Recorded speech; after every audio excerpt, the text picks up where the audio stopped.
Hello everyone, glad to be back. Today is 26th of February, now it's 15 past 1, middle of the day by Moscow time.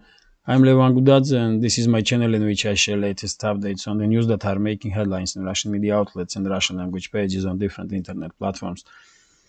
There is quite a few very significant developments and news that I like to share with you for this moment. But before I start, let me once again emphasize how grateful I am for your time, attention, and support. It truly does mean to me, so thank you very much. Uh, I spoke about this topic in my first video that I just recently uploaded on Patreon. If you are subscriber on Patreon, you can check that video right now, or you may already seen it. But if you are not subscribed, then if you want and if you can, if you have that kind of opportunity, you can subscribe on my Patreon. That will be great help to me, and then we can together work on future content for Patreon. I hope we will develop nice, interesting page there. That's been said. Let's talk about news now, and I will start with Ukraine and the special military operation. And first news is that, according to TASS news agency, because of weather conditions, Ukrainian armed forces in Bakhmut are now basically trapped in the city. Let me show you on the map Bakhmut, which is here. So, according to Russian media, weather conditions are changing. It's becoming more and more warm now, and there is no way Ukrainian forces now will be able to retreat from Bakhmut with heavy equipment. If you remember, a few weeks ago, I did talk about this. Previous week, I was talking about weather forecast, and it was obvious that the temperature will rise. And I was saying that if garrison of Bakhmut planning to withdraw, they should do it now, because in weeks time it will be too late, and we are now in situation exactly when it's too late, or when it's too late. So yes, Ukrainian soldiers can flee Bakhmut on their feet, at least try. But all main roads are now under Russian direct or indirect control, under Russian fire control. And I just don't see how they will be able to move columns of heavy equipment from Bakhmut. So even if Zelensky's regime was planning to give orders for retreat from Bakhmut, it's too late now, or it seems like. When it comes to this direction, yesterday late afternoon, we had the information that Yakhidne become under full Russian control, and even this pro-Ukrainian map is now acknowledging this. Also under Russian control, Berkhovka, these towns here. And according to Russian big Telegram channels, Dubovo-Vasilyevka here is also under Russian control. But this map, pro-Ukrainian map, probably will take some time before they will acknowledge this. In fact, I did read the information just a few minutes ago that Russian forces are trying now to push in direction of Bogdanovka here, and forward units are maybe even entering now this settlement. And if it's true, then basically Bakhmut is truly, once Russian side will establish control over the Bogdanovka, Bakhmut will end up in factual encirclement, basically. And yes, we did talk about this possibility before. Russian side also attacking in Khramovo direction. I did read the information about this too. So yes, situation for Bakhmut garrison becoming, just terrible day by day. And basically, as I was saying for the last so many weeks, best decision that Ukrainian forces can make is to, in Bakhmut, is to surrender to Russian side and save their lives. That's best they can. They are trying desperately to defend their positions. Yesterday they did blow up a dam in the city, as you see here. There are river in the city, and they did blow up dam. But according to Russian side, this will not really slow down Russian offensive. And according to PMC Wagner units, they are now about 1,700 meters from city center. So fight is going on in this area here, deep inside the city. Let me show you on the Telegram. I did share yesterday on my Telegram information, not just about Bakhmut, but, and by the way, you can subscribe to my Telegram. You will see a link in the description under this video. And this footage that we are seeing now is Bakhmut drone footage. You can see after so many months of heavy fighting, many areas of the city are just in ruins. So yeah, same is happening in Marinka. This is, for example, Marinka bird's eye view.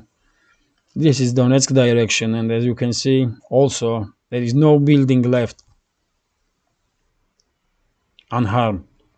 Entire settlement is in ruins for this moment, and fighting is going on for Marinka too.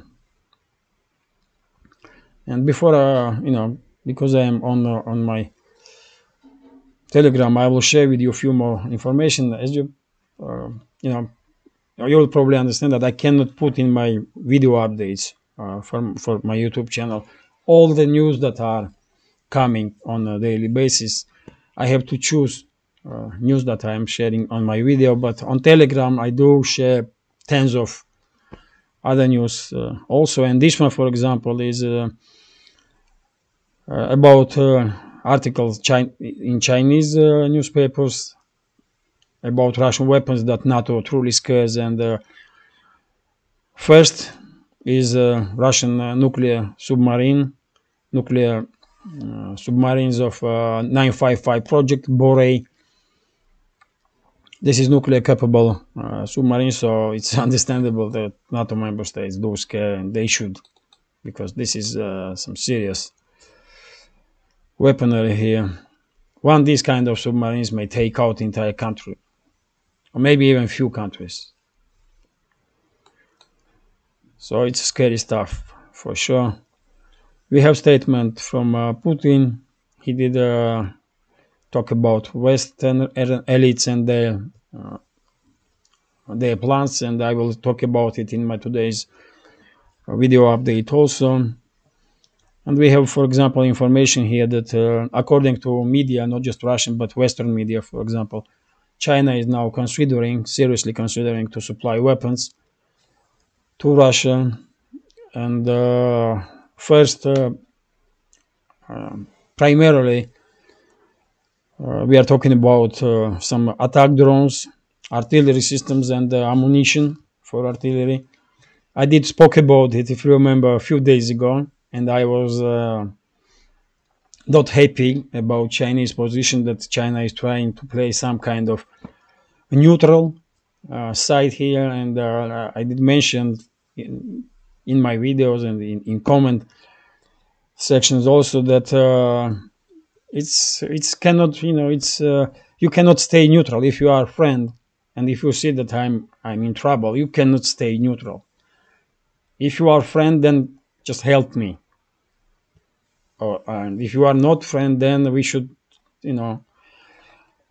state this, that we are not friend.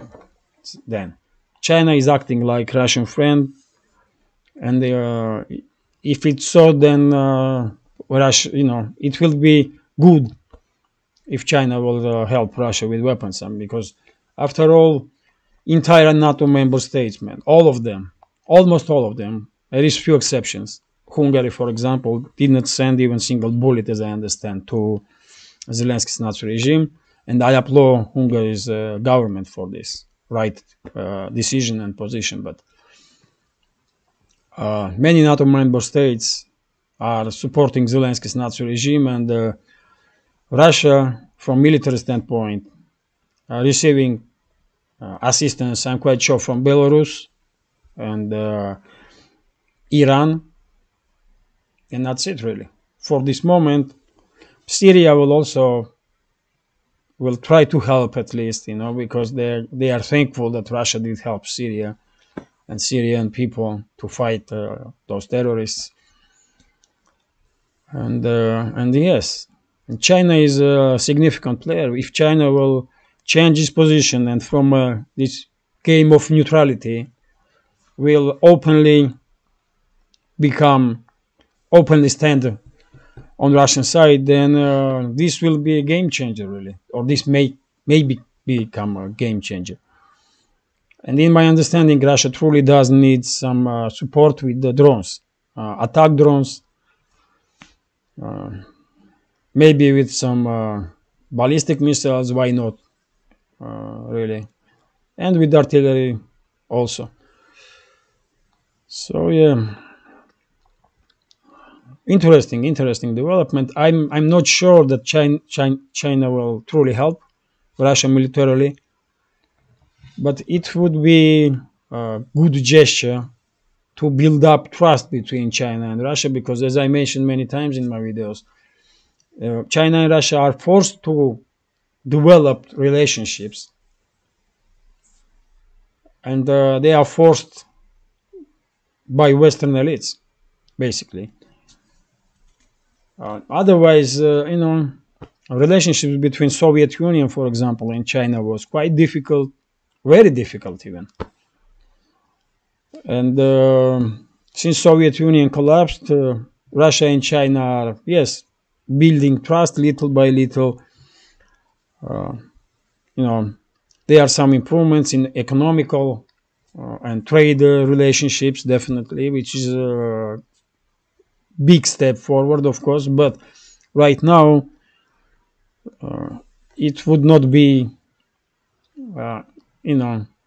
appropriate in my opinion, if China will stay away from direct direct support of Russia by in military terms. So let's see. Time will tell anyway. So here we have this is videos from Bakhmut, and the PMC Wagner soldiers, head of one of the platoons, are saying that city center in Bakhmut now in 1700 meters. So as I said, fighting is going on inside the city. It's only a matter of time when Russian side will fully encircle this town, and then Ukrainian forces will have only two choices: surrender to Russian forces and save their lives, or fight until the end. After Bakhmut, and maybe even before Bakhmut will be fully encircled, I would not be surprised if Russian side try to conduct offensive operation in the direction of Chasiv Yar to encircle this town too. Because even though Zelensky's regime is trying to build up some new defense lines here inside the Chasiv Yar and on outskirts of this town, they don't really have enough time to succeed with this. So quite possible Chasiv Yar will fairly soon fall under Russian control. Also, yesterday, if you remember, there was mainly artillery duels between the sides, and same picture was day before yesterday. But since the afternoon, yesterday and today, we have a quite different picture. Some heavy fighting again, direct fighting between the sides, not just artillery duels. Here, for example, Russian side is very active again in direction of Seversk. And if this continues, Seversk very well may end up in operational encirclement in few days' time. Also, very heavy fighting in Donetsk direction, in Avdiivka direction, in direction of Marinka. That's Marinka here. I just show you videos from Marinka. This town is also in ruins. And when it comes to Vuhledar, also Russian side become again very active in this direction. And this time Russia using Russian forces using frontal aviation and tactical aviation and heavy artillery. And I did share yesterday videos about bombings and shelling of positions of Ukrainian forces in this area by Russian aviation and artillery, and it was scary even to watch, man. That so I believe a few weeks ago I did say that Vuhledar may become some kind of may repeat story of Bakhmut and become I don't like this word, but that's what everyone is using, meat grinder for Ukrainian forces, and it's very much seems like it now.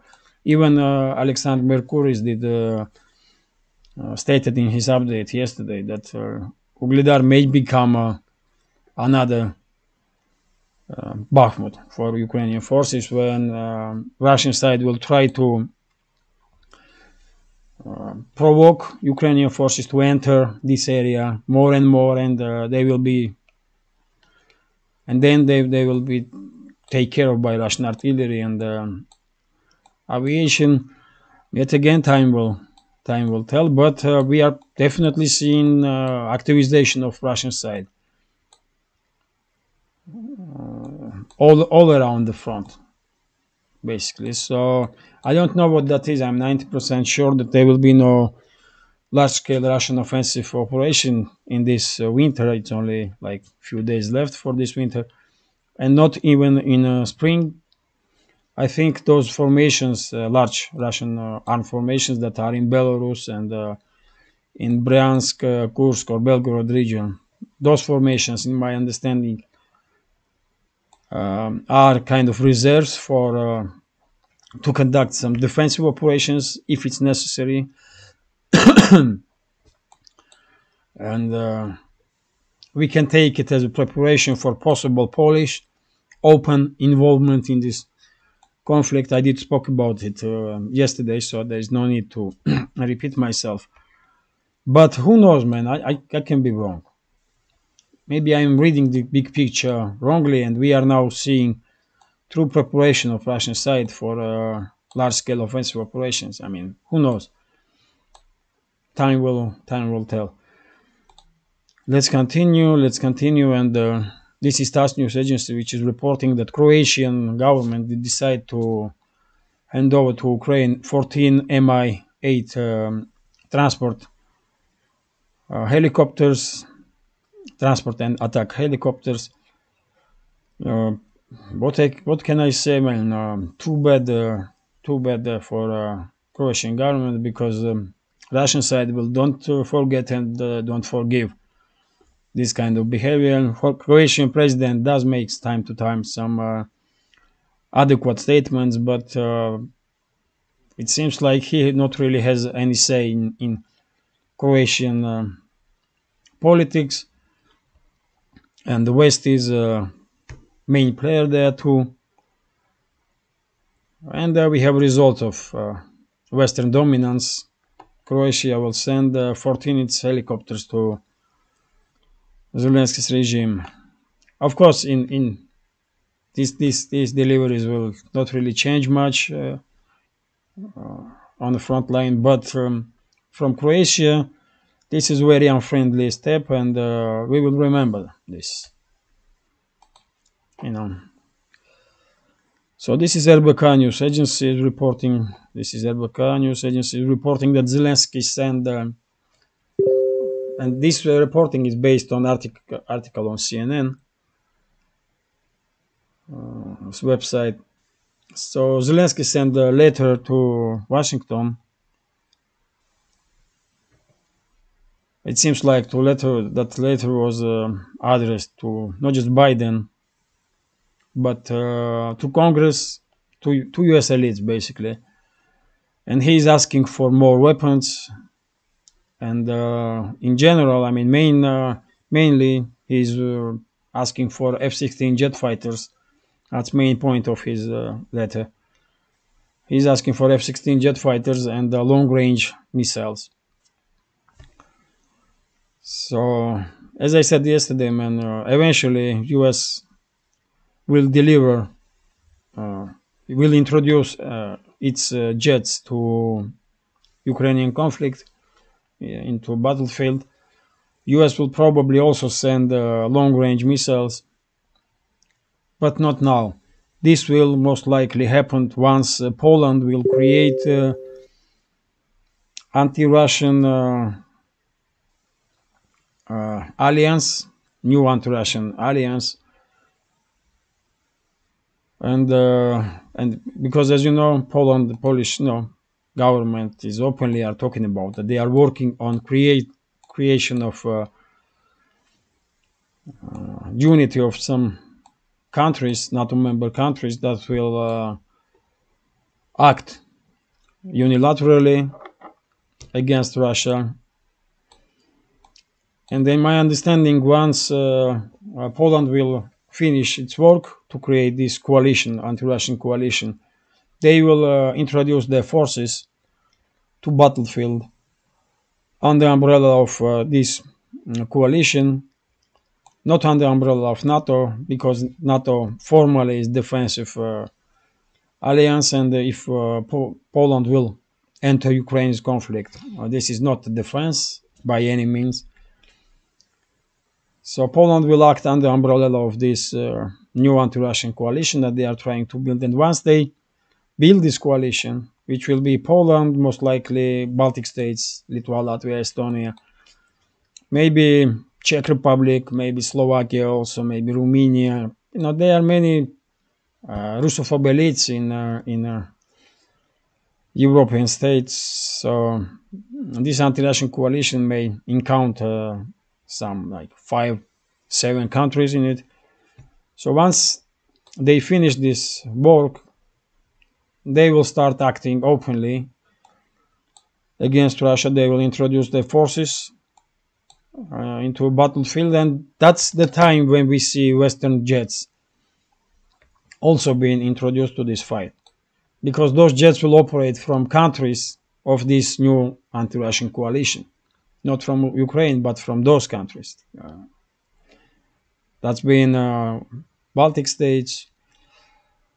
If Belarus also become target, Poland, Romania, Slovakia maybe, and few others. So basically, I mean, as I mentioned many times before, because deep state of US wants this conflict to continue, they are pushing media and they are pushing their puppet Zelensky to keep this topic relevant, topic of jet fighters and long-range missiles, like they did with Western-made battle tanks. They were keeping alive this topic for many months, and eventually decisions were made to Western tanks to be introduced to battlefield. And now Polish, German-made Leopard 2 tanks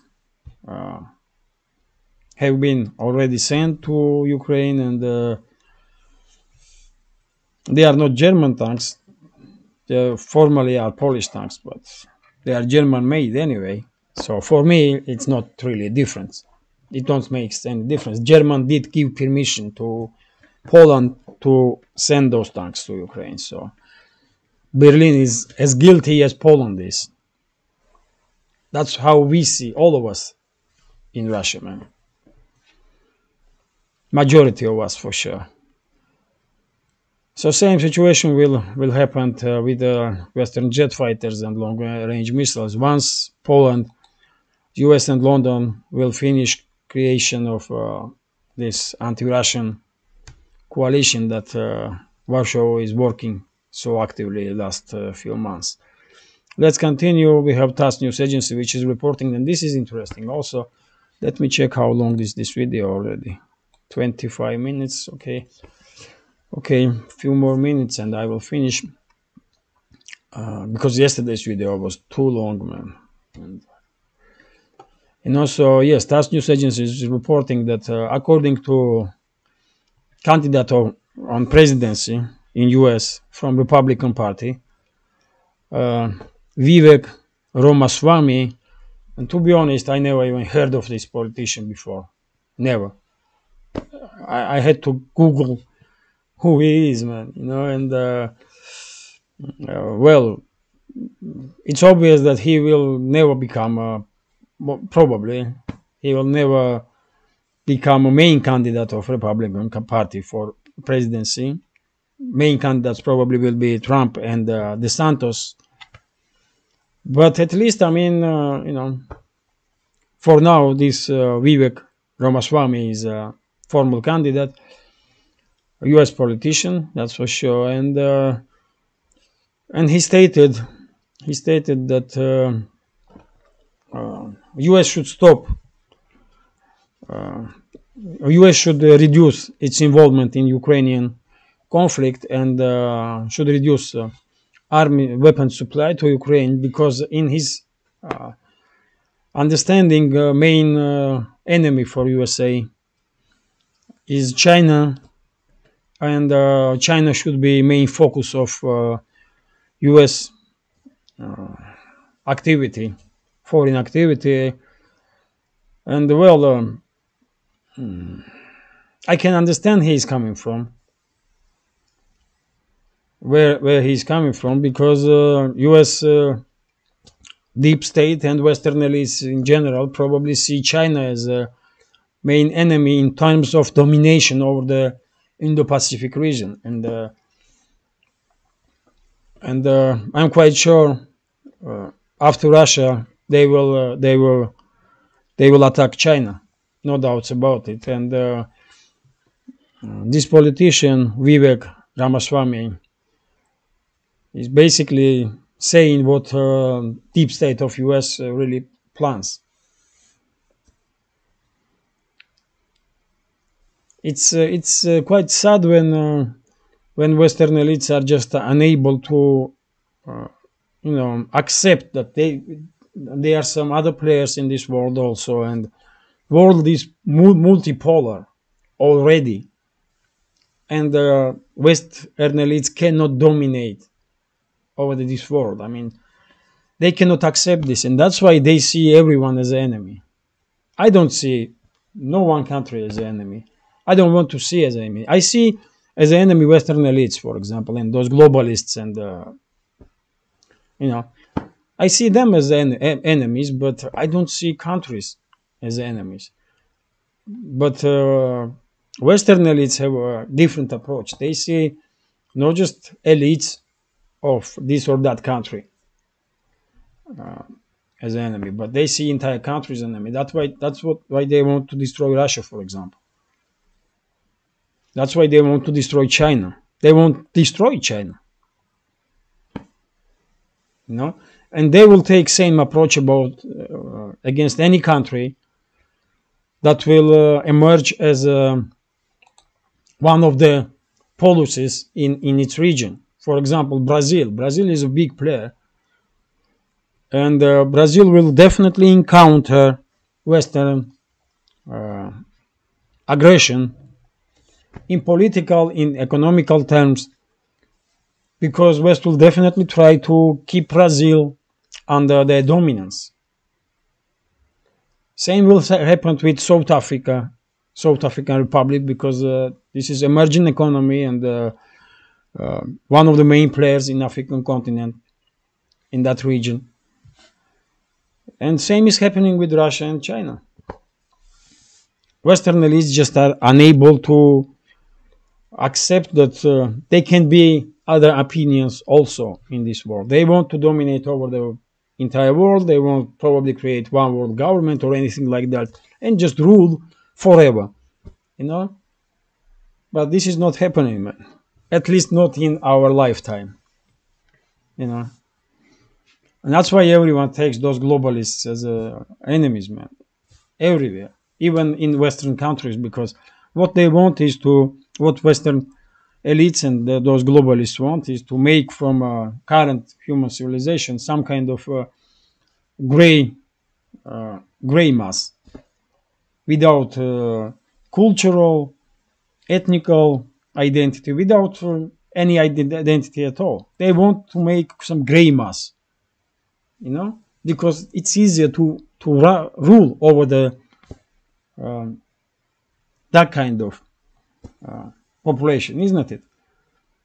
And that's why we all take them as enemies, because I mean, we appreciate that we are, at one hand, we are very similar, we are one species for God's sake, and same time we are very different. We have different cultures, we have different history, different traditions all around the world, and that's wonderful. No, that's wonderful. Why won't, if you are a normal human being, why you want to create some gray mass when you have such a diversity in this world? I mean, what's wrong with you? And something is definitely wrong with Western elites and those globalists.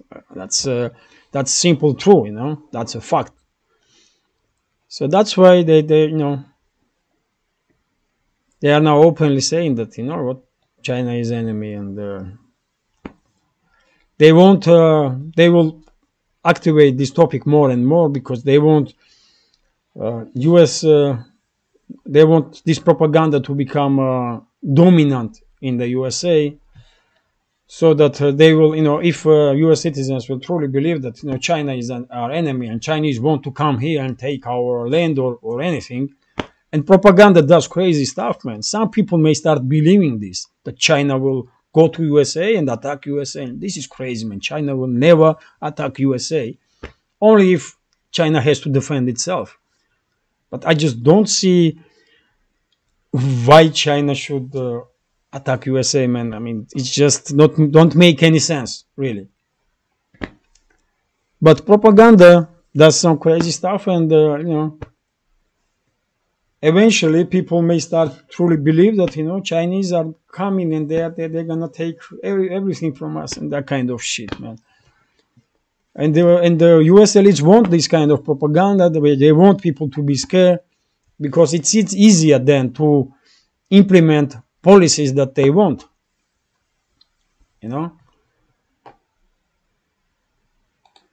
But it is what it is, man. RIA Novosti is here. We have a statement from Putin. He did give interview to Russia One TV station, and he stated that one of the main goals of the West is to destroy Russia. Basically, they don't care about Ukraine. They don't care about Ukrainians. They don't care basically about anything that they are openly saying. Their main goal is to destroy Russia, and probably we all will agree with this. West wants to destroy Russia. Western elites won't destroy every country that will oppose in any way domination of the Western elites. And this is just simple true, man. That's a world that we are living in right now. So let's continue. Kommersant newspaper is writing here that according to head of CIA Burns, U.S. Intelligence data did strongly support Ukrainian armed forces in fight against Russia, and yes, it's true. It's open true now. Everyone knows that U.S. did provide intelligence for all missile launches by HIMARS, a multi-launch rocket system, for example. And now U.S. officials are openly saying that yes, U.S. is involved in this conflict, and this is direct involvement. You cannot say that this is indirect involvement. This is direct involvement, and I am quite sure U.S. Citizens are operating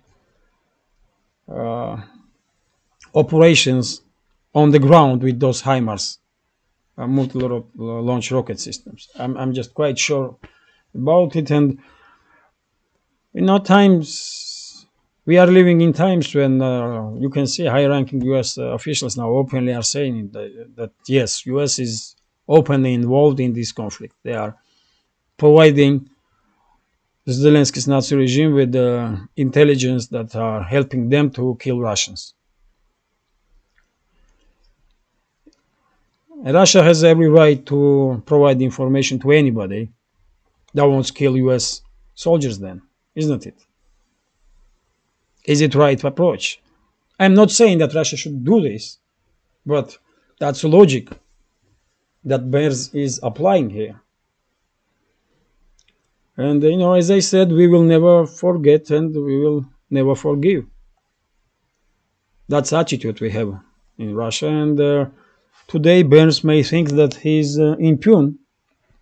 He can do anything he wants, but he cannot. And he will pay very heavily very soon. And not just him. And not just him. I'm 100% sure about it. So yes, let's continue. This is gonna be last news for today's update, for this update at least. If some huge developments during the day, of course I will make yet another video, but this one is last news for this update. And we have statement from deputy of Russian foreign minister Mikhail Bogdanov, who is saying that US is very actively Washington is very actively trying to somehow distract a summit Russia-Africa, which will take place in St. Petersburg this summer. And yes, I mean, what else do you expect from USA, man? I mean, does anyone anymore expect anything good from USA? I mean, truly. No, they're everywhere that US elites are presenting themselves. Everywhere you're gonna see some trouble. That's how it is nowadays, man. It was not always like that, but now in the last 2 or 3 decades, I mean, US sadly probably become some kind of evil empire, man, and everyone afraid of US and everyone scares and no one trusts US. And from US, all you have from US is expectation of some wars and devastations, destructions. It's truly sad, man. It's truly sad, because there was some times when the world were seeing US, huge part of this world was seeing US as a leader of the free world. And it's no longer like that. It's just no longer that. Modern US probably has nothing to do with freedom whatsoever. So no surprises here. Of course, US and also France will try to, and UK definitely will try as much as they can to distract this summit between Russia and African states. But I'm quite sure this summit will take place, and the relationships between Russia and African nations will develop even better in the future, because Russia always was seen in Africa as a friendly nation, and I hope this will continue. And after all, Soviet Union was a main supporter of fight of African nations for independence from Western empires. Traditions are continuing and will continue. Russia and African nations will have great relationships, and that's how it's supposed to be, really. And for God's sake, all of us should have good relationships. It's only elites that are creating so many problems, because when it comes to human interaction, I mean, when it comes to us ordinary humans, man, why we should ever have any conflict with anybody on this planet? I mean, why? It just don't make any sense. Let's be friendly and let's do some, let's be positive and do some good stuff, man. Why should we ever fight for anything, really? We should support each other. We should help each other, teach each other when it's necessary. When it's asked for. I mean, if I don't know something and I see that I will ask you to teach me, and I'll be grateful if I receive this help. And that's how we're supposed to treat each other, really. Just be friendly and kind to each other. But because of elites, man, look what is happening in this world, man. So yes, this is it. This is it for today. I hope you find this update interesting, and if so, please hit that like button, leave some commentary about any topic you like, and if you can, please share links to my videos or my channel with your friends on Twitter, Facebook, Telegram, or any other platform that you are active on. That will greatly increase my chances to reach wider audience, and I will be very grateful, of course. And same time, if you have an opportunity and if you can subscribe on my Patreon, or you can support through PayPal. So that will also, of course, means a great deal to me, because I'm ordinary human after all, and